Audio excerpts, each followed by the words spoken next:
Hello Sumate, you're welcome to another tutorial. So this is a continuation of the Victorian corset we are working on. This is the part 2. So you can see that I've gone ahead to cut on my material, the lining, and I've ironed a stay on it. So you can see how the pattern paper is on the materials that I've cut out. The reason why I did it like that is because so that I will not make any mistake joining them together. So the next thing we have to do now is to go to the machine and join them together one after the other. So I've gone ahead to join them, both the front and back. I've joined everything together. So this is the back pattern. So for the lining and even on the main fabric, I've gone ahead to join everything for the front and the back of the corset. So this is the front pattern. Now on the front pattern we have two pieces, which is not meant to be so. We're meant to have one piece. So the center front of the pattern, the center front will be joining the both sides together. So we'll be joining the center fronts together, both on the lining and on the material. So we'll just go to the machine and join them together. So after joining them together, we will go ahead to the ironing table and we'll give it a very nice press. So as you can see here, I've already ironed the seams open. Please, as you sew, you iron. That's how to get it neatly done. I've already ironed those other seams open, but once I join the center front together, we'll go to the ironing table and we'll be doing some ironing together.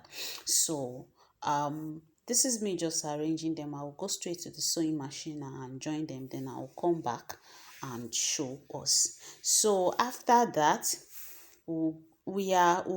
I've already joined it together. I've already joined the center front together for the main fabric and even for the lining. So we'll be ironing. Please don't forget, you iron your seams open, like the joining you made in joining all the pieces together. Iron them open. You can see my work that all the seams, all the seam line, they are open. Please iron them open, iron them, make sure they are very flat on your ironing table, because the same seam lines will be our boning channel. Do you get? And another thing, when you are sewing, if it's half an inch you added for your joining, please make sure you are sewing half an inch away, because if you make it too small, your boning cannot pass through it. So make sure you work according to the measurement of boning you have. Please take note of that, so that when you get to the bony part, you will not come and start losing your work again to come and look for a way for the boning to fit in.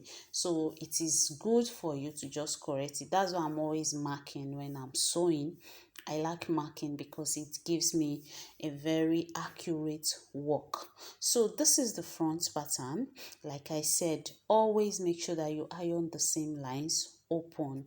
You can see that every other seam line is widely open, but the center that we've just joined is not opened, and that's what I'm doing in the video. As you can see me do, I'm just ironing the seam lines open, making sure that everywhere is properly ironed, because if not, the work will not be as neat as what you saw at the beginning of the video. So after ironing everything like this, we will go to the next part of the video. So you can see how I'm doing it. I took my time to iron the stain off camera. I actually really ironed it very well. So after ironing it, we will move to the next part of the video.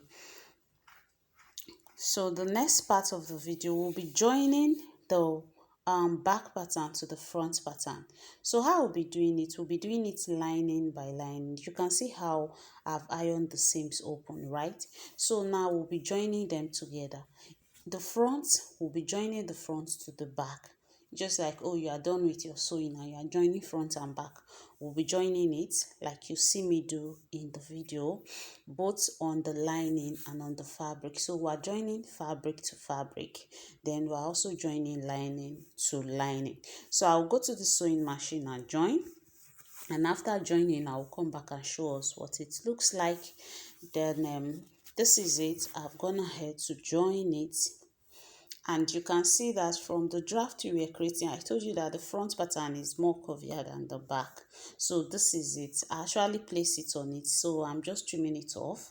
Then I'll just correct the um the blouse. I will get the same shape for both the front and the back. I'm just trimming it off to get the right curve, because on my draft I noticed that the back wasn't as curvy as the front. So after doing that, we'll also go ahead to join the lining. Don't forget that I'm using the seam allowance I added. It is same seam allowance I'm using to do the joining together. Don't forget that I used 1.5 for seam allowance when I was drafting, but I will be joining with 1/3. Do you know why I'll be joining with 1/3? Because after joining the front and back together, I'm still going to use the lining to turn the material. Do you understand? So I will still be sewing other extra half an inch out of it. So that's why. So you can see how I'm marking it. Please, this is how to get it accurately, especially if you're working in a snatch waist. Please make sure that you mark it. So this is me marking the 1.25 from the hem to the armhole area. You can see how I'm marking it. Please make sure if it's 1 inch, mark the 1 inch straight. If it's 2 inch, mark this 2 inch and connect the lines. So when you go to your sewing machine and sew, you will still have the curve at the end of the day. Do you understand? So please make sure you do your markings very well when you are sewing. So after marking it this way, now we'll go straight to the sewing machine and sew the same way we did to the front pattern. So I've gone ahead to join the lining together. So this is me showing you my bony. I've gone ahead to cut the size of bony I want. So don't forget that the bony has to be 1 inch shorter than all of the lengths that you'll be using them for, because you'll be using the lining to turn the upper part, and you'll be using the same lining to turn the lower part, or you'll be using a bias, anything. So you just leave half an inch that you'll be able to sew on. You leave half an inch up, you leave half an inch down. So your boning is half an inch shorter up, half an inch shorter down. Do you get? So that's how to do it. So what we'll be doing now, we'll be pressing the seam lines down. We'll be running stitches on it. We'll be sewing the seam lines, all the seam lines, as many as they are. We'll be sewing all of them down, because that's where we'll be passing our boning through. Like I said earlier, it's serving as our boning channel also. So that's why I brought us to the sewing machine to see how I'm doing it. Can you see how I'm doing it? Please, you sew on a very tiny edge of the seam line, very tiny edge of the seam line, because if you sew on it too big, your boning might not pass through. So please make sure that your seam line, they are as big as your boning, like a quarter bigger than your boning. Do you get? So that by the time you use a quarter to sew it down, you can use the remaining half inch to shook in your boning. So that's just what I'm doing. I'm just going ahead to press all of the seam lines, I'm going ahead to press all of them down. Then after pressing all of them down, we can now go ahead to the next stage. So now I'm still showing us how to do it, but I'm not going to show everything.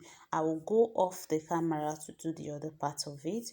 Please, if you find any of my video helpful, don't forget to subscribe, don't forget to like, don't forget to comment. And for all my returning subscribers, I love you all. I really appreciate your support, and I'll never take it for granted. So I've gone ahead to press all of the seams down. Do you get? Can you see? You can see that the lines are now showing on the right side. So now I have to turn with the lining. I have to use the lining to turn on the main fabric. So what I will do now, I will just arrange the lining on the fabric. I will be making sure that the points are meeting, the side seam, all the points, all the joining points, they should meet with each other. I'll pin it down, go to the machine and sew it round. So this is it. After sewing it round, after sewing the lining and the fabric together, I will go ahead and notch. I will just notch the whole upper part. Do you get? So that by the time I turn it, it will relax well. So I've gone ahead to notch. Can you see? After notching, now we need a bra cup. So here is my bra cup, right? So you can see that this bra cup is very flat, and if I put it on top of, if I put it inside that Victorian corset, it's not going to give me, it's not going to pack me very well, if you understand what I'm saying. So you fold it into two. After folding it into two, you come up by 2 inches, then you go in by half an inch. What are we trying to do? I'm trying to give it this fullness, because this bra cup is not an original bra cup. So now by the time I take it in, you'll see that the fullness, it will now be deep inside. It's no more going to be flat. So by the time you go up by 2 inches, you come in by half an inch. So after coming in by half an inch, you connect it, connect from the half an inch to the 2 inches you came up in with. Then you go to your sewing machine and sew a very straight stitch on it. Then by the time you are done sewing it, that's all you need to give your cup the fullness it needs. In case you, because it's hard to get the original push-up bra cup, so in case you don't have the original, and this one is cheaper, this one is 400, the other one is 1000. So in case you don't have the original one and you are able to get this flat one, you can give it that fullness it desire. You can see how deep it is after sewing it. Now see, can you see how deep it is? So you can use it to make any corset after giving it this little notch. So I will do the second cup and we'll just go ahead and fix it to our material. So here is it. Here is the fabric. So we have to fix the cup on it. We have to add the cup to it. So what do? You see the center front pattern, like the one we labeled as number 1 while we were drafting. You will bring it, you will put it at the center of this front pattern, because we need to get the under bust measurement, right? So I will just place it on it, then I will rule out the under bust. I'll just mark the point for the under bust measurement. Hope you understand. Why are we doing this? Because at the end of the day, we want to have a guide, like the bra cup can exceed the under bust measurement. Do you understand? Because if you put the bra cup below the under bust measurement, it's not going to fit. So your bra cup should come on top of the under bust measurement, right? It shouldn't exceed the under bust measurement. So that's why we did that. We just used the paper to mark it, and you can see how I was marking it straight. So you just place your cup accordingly. You can see how slant a bit it is, like it's coming up to the center front. Now the bra cup had to meet at the center front, like the center. The two bra cup you'll be fixing, and the both of them, the edges have to meet at the center front. They have to meet. You see that line you used to join the left side and the right side together, the both bra cup has to meet there. So this is what I'm trying to do. You can see how I'm placing it, how I'm slanting it. That's how you should place your own. So after placing it, I will just go ahead and I will tack it with my needle and thread. So hope you can see what I'm doing. It's very easy to do. So I will just go ahead and tack this front, this back up.